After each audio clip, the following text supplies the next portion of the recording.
Genesis 19. Sodom and Gomorrah destroyed.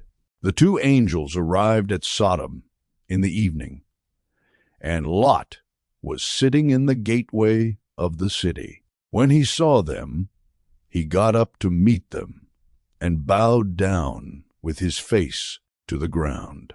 "My lords," he said, "please turn aside to your servant's house. You can wash your feet and spend the night, and then go on your way early in the morning." "No," they answered, "we will spend the night in the square." But he insisted so strongly that they did go with him and entered his house.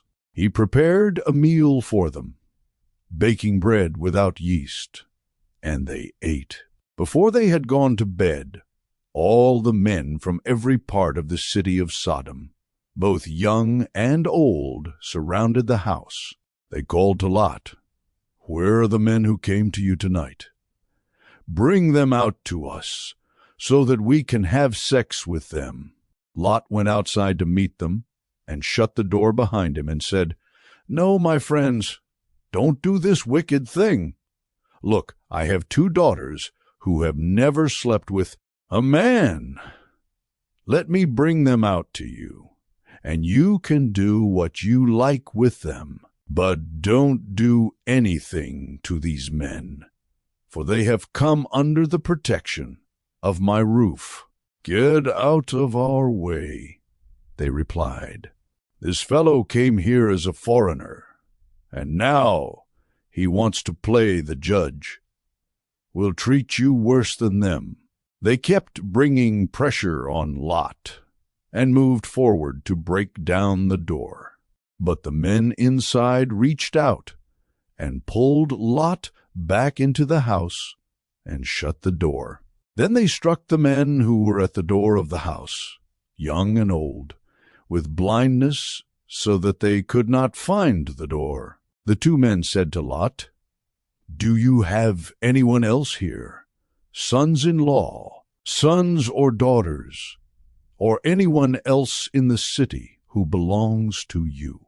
Get them out of here, because we are going to destroy this place." The outcry to the Lord against its people is so great that he has sent us to destroy it.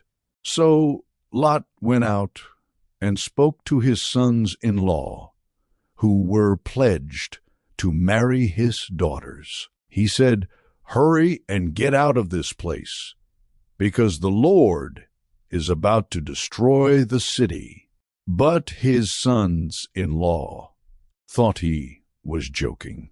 With the coming of dawn, the angels urged Lot, saying, "Hurry, take your wife and your two daughters who are here, or you will be swept away when the city is punished." When he hesitated, the men grasped his hand and the hands of his wife and of his two daughters, and led them safely out of the city, for the Lord was merciful to them.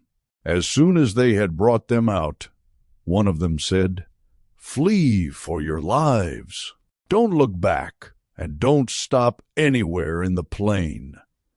Flee to the mountains, or you will be swept away." But Lot said to them, "No, my lords, please. Your servant has found favor in your eyes, and you have shown great kindness to me in sparing my life. But I can't flee to the mountains. This disaster will overtake me, and I'll die. Look, here is a town near enough to run to, and it is small. Let me flee to it. It is very small, isn't it? Then my life will be spared." He said to him, "Very well. I will grant this request too. I will not overthrow the town you speak of, but flee there quickly, because I cannot do anything until you reach it." That is why the town was called Zoar. By the time Lot reached Zoar, the sun had risen over the land. Then the Lord rained down burning sulfur on Sodom and Gomorrah from the Lord out of the heavens. Thus he overthrew those cities and the entire plain, destroying all those living in the cities, and also the vegetation in the land.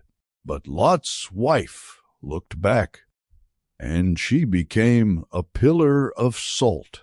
Early the next morning, Abraham got up and returned to the place where he had stood before the Lord. He looked down toward Sodom and Gomorrah, toward all the land of the plain, and he saw dense smoke rising from the land, like smoke from a furnace. So when God destroyed the cities of the plain, he remembered Abraham, and he brought Lot out of the catastrophe that overthrew the cities where Lot had lived. Lot and his daughters. Lot and his 2 daughters left Zoar and settled in the mountains, for he was afraid to stay in Zoar. He and his 2 daughters lived in a cave. One day the older daughter said to the younger, "Our father is old, and there is no man around here to give us children, as is the custom all over the earth. Let's get our father to drink wine, and then sleep with him, and preserve our family line through our father." That night they got their father to drink wine, and the older daughter went in and slept with him. He was not aware of it when she lay down or when she got up. The next day the older daughter said to the younger, "Last night I slept with my father. Let's get him to drink wine again tonight, and you go in and sleep with him, so we can preserve our family line through our father." So they got their father to drink wine that night also. And the younger daughter went in and slept with him. Again he was not aware of it when she lay down or when she got up. So both of Lot's daughters became pregnant by their father. The older daughter had a son, and she named him Moab. He is the father of the Moabites of today. The younger daughter also had a son, and she named him Ben-Ammi.